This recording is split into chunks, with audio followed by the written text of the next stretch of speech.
Kita lihat sudut pandang PT SIS berkaitan dengan peranan keselamatan pertambangan dalam meningkatkan produktivitas di usaha jasa pertambangan PT Sabta Indra Sejati. Kepada Pak Agung Sarono, waktu dan tempat kami silakan. Terima kasih Pak Eko dan terima kasih Bapak-Bapak dan Ibu semuanya. Assalamualaikum warahmatullahi wabarakatuh. Waalaikumsalam. Semangat pagi. Pertama-tama mohon izin untuk menyampaikan permintaan maaf dari Direktur in charge kami, ya, yang seharusnya beliaulah yang akan membawakan pandangan atau paparan mengenai point of view PT Sabta Indra Sejati terhadap keselamatan pertambangan di dalam aspek produktivitas perusahaan ini. Namun karena ada satu hal yang beliau tidak bisa tinggalkan, beliau mendelegasikan kepada kami untuk menyampaikan hal point of view kami terhadap produktivitas ini. Ya. Baik Bapak-Bapak, pertama mungkin ada beberapa yang tadi sempat disebutkan bahwa PT Sabta Indra Sejati ini bagian daripada Adaro Energi. Ya memang betul Pak. Pada saat ini posisi kami di grup Adaro itu merupakan salah satu subsidiary atau anak perusahaan yang masuk dalam kelompok Adaro Mining Services.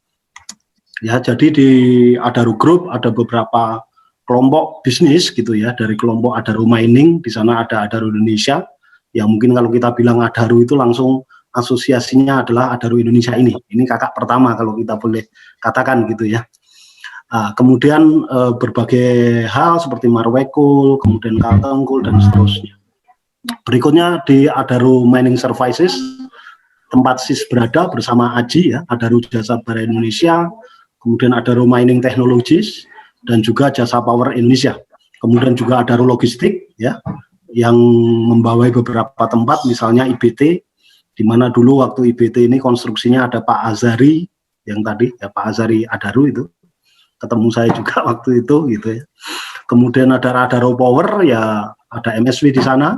Kemudian ada Tanjung Power, ada juga Bima Sena yang di Batang dan seterusnya. Kemudian ada Adaro Land, Adaro Farming Plantation, Forestry. Kemudian juga ada yang saudara muda kita gitu ya, di Adaro Water gitu ya, bisnis dalam kelompok pengelolaan air. Kemudian Adaro Capital dan juga Adaro Foundation, di mana menjadi payung untuk kegiatan-kegiatan kita yang terkait dengan kontribusi kegiatan nirlaba Adaro Group di dalam membangun negeri melalui Yayasan Adaro Bangun Negeri. Nah, sebagai salah satu perusahaan pemegang izin usaha jasa pertambangan, memandang bahwa di dalam bisnis usaha jasa atau sebagai perusahaan jasa pertambangan ini, yang menjadi fokus kami adalah business sustainability atau keberlangsungan usaha. Karena ini sangat penting bagi kami bahwa kami sebagai entitas bisnis itu harus tetap bisa bertahan dalam situasi apapun. Ya, harus tetap mengembangkan bisnis, tetap harus berusaha sehingga istilahnya selama Indonesia masih berdiri maka SIS juga harus masih berdiri. Nah, untuk mencapai ke sana kita memerlukan growth atau memerlukan pertumbuhan, ya bukan perkembangan aja tapi pertumbuhan. Kita fokus kepada Adaro Mining Services atau jasa pertambangan sehingga kita harus growth di dalam bidang ini. Nah, kita melihat bahwa agar bisa growth, SIS harus satu, ya, comply terhadap peraturan perundangan, industrial standar, ya, ketentuan-ketentuan lain yang berlaku, yang mandatori yang harus dijalankan oleh SIS. Berikutnya, agar tetap growth, tentunya kita bicara performance. Sebagai bidang usaha jasa tadi sudah disampaikan oleh Bapak Moderator Pak Eko bahwa tentunya kita bicara produksi gitu ya. Kita bicara productivity gitu sebagai bagian daripada performance perusahaan. Nah, namun demikian SIS juga menyadari bahwa performance, compliance, dan growth ini akan bisa terhambat atau bisa terganggu dengan adanya risiko-risiko yang muncul di dalam proses bisnis kami. Tentunya kita bicara risiko bisnis enterprise, ada risiko finansial di sana, ada risiko yang terkait dengan human resources, ada risiko operasi, ya, dan tentunya kita di bagian keselamatan pertambangan bicaranya lebih banyak ke arah ASE. Dan sekarang dengan adanya era keterbukaan ini, tentunya kita juga menghadapi risiko eksternal, ya kan? Misalnya beberapa waktu lalu adanya SJW yang memberikan gambaran bahwa pertambangan itu seolah-olah menjadi bisnis yang sekedar bisnis tanpa peduli dengan lingkungan misalnya. Itu ada rame di YouTube, itu sempat menjadi pembahasan misalnya. Itu salah satu. Nah, itu juga menjadi risiko-risiko yang harus dikendalikan. Nah, sesuai dengan topik kita akan fokuskan bagaimana SIS memandang ya pengelolaan HSE dulunya, tapi di SIS sekarang kita nyebutnya sebagai KPI, keselamatan pertambangan dan lingkungan pertambangan ini berperan di dalam meningkatkan performance dan compliance ini sehingga kita bisa bertumbuh dan akhirnya kita bisa mencapai tujuan kita, yaitu keberlangsungan usaha di dalam grup kami ini. Pertama kita melihat dari pengalaman kami ya, ini adalah tren linear antara kenaikan produktivitas jika dihubungkan dengan tren penurunan insiden. Ini kita ambil dalam kurun waktu 10 tahun. Ya, dalam kurun waktu ini kita melakukan analisis bagaimana penurunan insiden terhadap kenaikan produktivitas. Yang biru ini adalah tren linear terhadap kenaikan productivity ya. Jadi ini bukan kenaikan produksi tapi productivity. Karena kalau produksi tentunya terkait dengan RKAB yang disampaikan oleh customer kami gitu ya. Tapi kalau productivity ini lebih ke arah bagaimana performance kami. Kita melihat bahwa ternyata ada korelasi gitu ya. Ketika penanganan khususnya dalam ini kita ambil parameter insiden gitu ya. Begitu insiden ini mulai menurun, ternyata juga diimbangi dengan kenaikan produktivitas. Ya, ini artinya membantah gitu ya, membantah dengan beberapa paradigma lama. Kalau bos saya selalu bilangnya old school mindset gitu ya. Paradigma lawas yang mengatakan safety itu seperti seperti kita lagi berkendara tahu-tahu nginjek emergency brake gitu. Nah, itu kan sering muncul gitu ya. Wah, ini gara-gara safety nih, produksi kita terhambat dan seterusnya. Nah, yang seperti itu ternyata setelah kalau kita lihat dilihat dari data gitu ya, ini menunjukkan tidak berkorelasi seperti itu. Ya, korelasinya ternyata justru bersifat positif, artinya begitu kita bisa mengelola safety dengan baik, sehingga insiden itu bisa kita turunkan, ya sebagai salah satu parameter utama, karena kami di SIS memang punya visi zero accident, ya zero accident, itu menjadi visi kami, sehingga kami tidak menetapkan target-target yang bersifat sailing gitu ya, tapi langsung aja kita sampaikan bahwa zero accident itu adalah goal kita. Mungkin beberapa waktu lalu yang mengikuti presentasi dari Pak Rusdi Husin misalnya dengan Adaro Zero Accident Mindset atau AZAM sudah dijelaskan gitu ya, bahwa di grup Adaro tidak ada lagi misalnya LTFR-nya nanti 0, sekian ya, enggak, tapi langsung dikatakan zero accident. Ini adalah bagian daripada spirit vision kami untuk mencapai tadi safe operation excellence. Nah, lalu bagaimana kita melihat kenapa bisa seperti ini?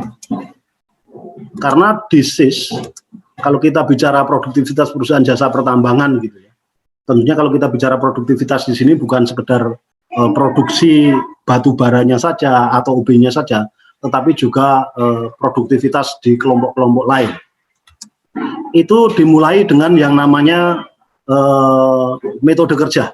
Ya, kalau tadi Pak Eko menanyakan kalau di SIS nggak sekedar nggak jadi 5R tapi 5S. Nah, ini Sebenarnya itu versi Inggrisnya saja, Pak. Kalau versi Indonesianya ya 5R. Ya, metode kerja. Ini menjadi salah satu yang dilihat oleh SIS sebagai key contributing factors di dalam upaya kita untuk meningkatkan produktivitas jasa pertambangan kita. Berikutnya adalah equipment readiness. Seperti tadi sudah disampaikan oleh Pak Rapinis, senior saya dulu, mentor juga sih gitu ya. Kalau bahasa sekarang tough love competition gitu ya dengan beliau dulu. Itu adalah alat-alat tambang ini nggak ada yang murah. Ya. Jumlahnya masif, ya. Ukuran-ukurannya juga luar biasa. Ya, dan tentunya biaya operasionalnya juga luar biasa gitu. Baik dari sisi operasional harian maupun nanti pada saat pemeliharaan dan perawatan. Berikutnya kita juga melihat bahwa lingkungan kerja ya atau area kerja ini juga memegang peranan dalam memastikan produktivitas kami itu bisa kita maintain ataupun bisa kita tingkatkan. Dan kemudian yang tak kalah pentingnya seperti tadi disampaikan bahwa people ataupun orang atau pekerja ini juga menjadi kunci ya dalam memastikan kita menjaga produktivitas kita tetap pada posisi optimal kalau menurut senior saya Pak Indra Kalinina, karena waktu beliau masuk Buma saya juga masih di sana gitu ya. Nah, beliau mengenalkan pada saya terkait dengan manpower management ya, HRD-an dengan beliau ya.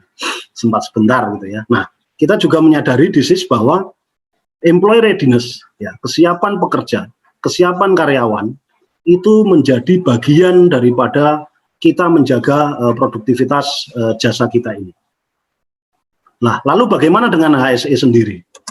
Seperti yang tadi kita sampaikan bahwa SIS dalam rangka mencapai keberlangsungan usaha harus growth, dan untuk growth kita juga comply supaya kita tidak menjadi bagian atau tidak menjadi objek daripada permasalahan hukum. Begitu dikeluarkan adanya SMKP dulu dengan Peraturan Menteri ESDM 38 tahun 2014 waktu itu, kita sudah berusaha melakukan ya semacam adopsi atau adaptasi manajemen keselamatan di SIS itu mengikuti apa yang ada di peraturan perundangan tersebut. Ya. Contohnya waktu itu kita sudah langsung merubah misalnya organisasi SHE gitu ya, secara administratif mulai dari pusat fungsionalnya sampai di site kita menyebutnya sebagai bagian keselamatan pertambangan dan lingkungan hidup atau sering disebut KPLH. Ya, kita juga membentuk unit-unit di bawah pimpinan tertinggi di site, dalam hal ini PJO itu unit keselamatan pertambangan, selalu ada dua bagian K3 pertambangan dan keselamatan operasi. Kenapa? Waktu itu kita berpikir ya bahwa yang namanya keselamatan di dunia pertambangan itu tidak bisa lepas dari namanya pengelolaan aspek teknis operasi.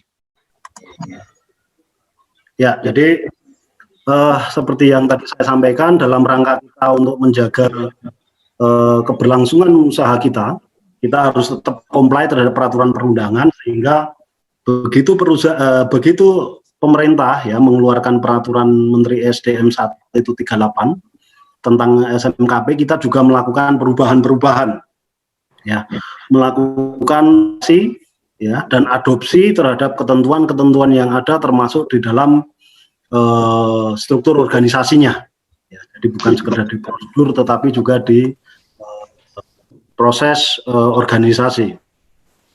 Dan ini kita juga adaptasi di dalam sistem manajemen kita, sehingga kalau dulunya kita bersifat elemental gitu ya, sekarang kita pendekatan yang berbeda. Nah, di dalam keselamatan operasi pertambangan dan K3 pertambangan ini, kita juga disampaikan bahwa pelaksanaannya di tempat kami ini kita sesuaikan dengan ketentuan peraturan perundangan ini, ya, di mana setiap unit usaha kami ada bagian keselamatan pertambangan dan di bawahnya ada dua bagian, yaitu keselamatan K3, ya, dan kemudian keselamatan operasi pertambangan. Ini selalu ada orangnya yang sendiri-sendiri begitu. Nah, ini tentunya kalau skalanya tergantung dengan skala proyek ya. Yang proyeknya besar mungkin levelnya dipimpin ada yang dipimpin oleh seorang superintenden. Mungkin seperti di Adaro misalnya, keselamatan operasinya ada beberapa sub unit lainnya. Kemudian lalu bagaimana hubungannya atau pelaksanaan keselamatan pertambangan di SIS itu kita anggap memiliki dampak atau memiliki impact terhadap productivity.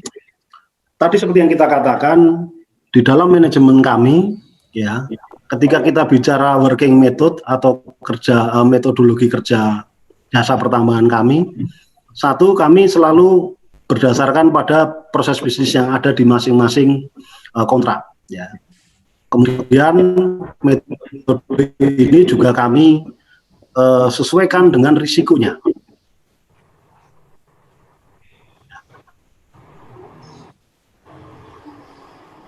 Jadi setiap kali kita membuat untukan, apa saja risiko-risiko yang dihadapi, dan tentunya yang tidak kalah penting dalam membuat metodologi kerja ini, kita juga merujuk kepada aturan perundangan, kedua standar industri, dan tentunya ada beberapa yang terkait peralatan, misalnya kita juga sesuaikan dengan spesifik manufacturers-nya. Ya. Dan tak kalah penting lagi yang sekarang ini adalah integrasi dari berbagai prosedur kerja ini agar memasukkan tadi yang saya sampaikan, ya, mulai dari aspek teknis, aspek operasi, aspek safety, sampai ke aspek finansialnya. Karena ini merupakan bagian dari kami untuk bisa menjamin bertumbuhnya proses pertambangan di tempat kami. Berikutnya adalah bicara mengenai kesiapan peralatan kerja, ya. Dan ini tentunya menjadi bagian yang tidak terpisahkan dari keselamatan operasi, ya, di mana dimulai dengan adanya identifikasi kebutuhan, mana peralatan yang sesuai, ya, yang fit untuk pekerjaan ini, dan kemudian jika memang diperlukan vendor-vendor untuk menjalankannya, maka pemilihan vendor itu berdasar pada reliabilitasnya dia dan juga kompetensinya dia di dalam menjalankan bisnis pengelolaan alat-alat pertambangan ini. Kemudian tentu tak kalah penting adalah untuk memastikan, ya kan, performa kinerja dari peralatan itu sendiri. Karena dalam jasa pertambangan suka tidak suka, mau tidak mau, modal utamanya memang peralatan. Peralatan pertambangan ini menjadi satu hal yang tidak bisa dipisahkan. Nah, sehingga program maintenance dan service ini tentunya tadi sudah disampaikan adanya prediktif, ya kan, adanya periodik. Nah, ini menjadi satu bagian yang tidak bisa dipisahkan dan ini harus selalu dimonitor. Sehingga dari situ nanti terlihat kinerjanya. Kalau tadi Pak Eko sudah menyatakan bagaimana dengan PA-nya, ya kan, dengan machinery availability-nya. Nah, itu dilihat dari sini. Mengapa bisa sering muncul, misalnya kerusakan-kerusakan yang bersifat parameter value, belum saatnya rusak tapi sudah rusak. Apakah terjadi akibat misalnya kualitas, gitu ya? Dalam hal ini misalnya kualitas daripada spare part-nya mungkin, atau dari hasil pelaksanaan program yang tidak sesuai dengan quality control-nya. Ya, misalnya contoh, ketika suatu proses itu tidak dilakukan sesuai dengan standar yang ada di dalam sistem manajemen maintenance peralatan kami yang disebut dengan SISMA misalnya, pastinya akan timbul masalah. Misalnya bisa jadi 3 menit lagi, Pak. Ya, baik, Pak. Berikutnya, ya. Dan kemudian tidak kalah pentingnya lagi adalah bagaimana kita melakukan pengendalian terhadap lingkungan kerja atau area kerja. Ini dimulai dengan tentunya bagian engineering, ya, engineering. Ya, main plan-nya itu harus benar-benar akurasinya bisa dipertanggungjawabkan. Ketepatan dalam mining sequence plan-nya juga harus dipastikan.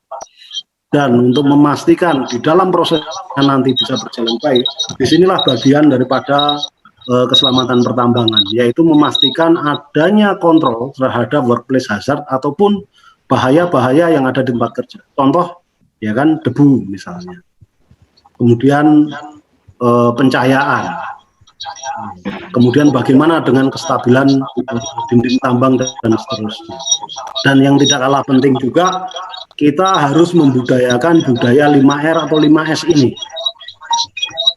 Ini bukan hanya sekedar di kantor atau terjadi di workshop, tetapi juga di tambang, Bapak-Bapak. Ya, budayanya tentu saja 5R-nya atau 5S-nya adalah dalam bentuk memastikan parameter-parameter. Ya. GMP itu dijalankan di bagian operasional tambang. Dan kemudian untuk kesiapan pekerja atau employee readiness ini, SIS melihat bahwa ini harus dimulai dari yang paling dasar ini, yaitu adanya desain kompetensi yang berdasar pada tuntutan pekerjaan atau kebutuhan pekerjaan tersebut. Ya. Dengan dasar desain ini tentunya nanti akan lebih mudah didapatkan proses ya seleksi dan juga rekrut untuk mengisi posisi-posisi yang diperlukan. Dan kemudian seperti yang disampaikan, banyak kejadian terjadi pada orang-orang baru, maka dalam hal ini, kita membuat program yang namanya Custodian New Employee atau Custodian untuk pekerja baru. Termasuk di dalamnya adalah Custodian untuk pengawas, sehingga mereka bisa menjalankan tugasnya dia sesuai dengan job demand-nya dia atau job requirement-nya dia. Nah, setelah dia melalui proses Custodian, dia akan menjalani continual training dan edukasi. Termasuk di dalam hal ini adalah edukasi di dalam keselamatan. Ya, termasuk kalau tadi Buma sudah menyampaikan bagaimana programnya untuk mengajak keluarga, kita juga ada ya family education misalnya untuk memastikan bahwa suaminya atau pasangan hidupnya ketika masuk tambang itu harus siap untuk bekerja. Karena fatigue itu bukan hanya masalah nanti dia bisa insiden juga, tetapi juga akan menurunkan kemampuan dia untuk bekerja sesuai dengan standar atau sesuai dengan tuntutan pekerjaan dia. Dan yang tidak kalah penting juga adalah health management, Bapak Ibu semuanya. Karena sickness absenteeism atau yang sekarang di dalam 1806 itu ada laporan mengenai penyakit akibat tenaga kerja gitu ya. Nah, itu juga perlu di-manage ya. Beberapa kali kita lihat bahwa hari hilang akibat sakit itu justru lebih banyak daripada hari hilang misalnya akibat kecelakaan misalnya. Ya, downtime untuk mengganti seorang yang sakit itu lebih banyak daripada downtime perbaikan unit misalnya. Nah, ini adalah hal yang real yang harus kita kendalikan dengan, kalau disease kami menyebutnya ada top 10 gitu ya. Ada top 10 disease yang perlu diwaspadai untuk orang-orang pekerja tambang. Kenapa? Kalau dia ini tidak termanage, dia akan meningkatkan sickness absenteeism, dan yang kedua meningkatkan risiko dia mengalami kecelakaan dan juga memperparah kondisi bila terjadi kecelakaan. Yang terakhir, dalam memastikan employee readiness itu kita memiliki kebijakan zero tolerance, di mana dengan adanya zero tolerance ini kita menganggap bahwa tidak ada ruang yang atau ruang space untuk orang melakukan pelanggaran atau melakukan tindakan-tindakan indisipliner yang bisa menyebabkan terjadinya kecelakaan yang nantinya akan merugikan proses produktiviti kita. Nah, itulah dari kami, pandangan dari kami mengenai bagaimana manajemen keselamatan pertambangan ini bisa membantu atau berkontribusi di dalam meningkatkan ya key sukses factor tadi di dalam memastikan produktivitas kita selalu optimum dan terjaga dengan baik. Demikian Bapak-Bapak presentasi dari kami. Terima kasih, mohon maaf apabila dalam presentasi ini masih kurang atau tidak sesuai dengan harapan, dan juga mohon maaf jika tadi sempat terputus karena adanya gangguan di jaringan akibat cuaca buruk. Terima kasih. Assalamualaikum warahmatullahi wabarakatuh.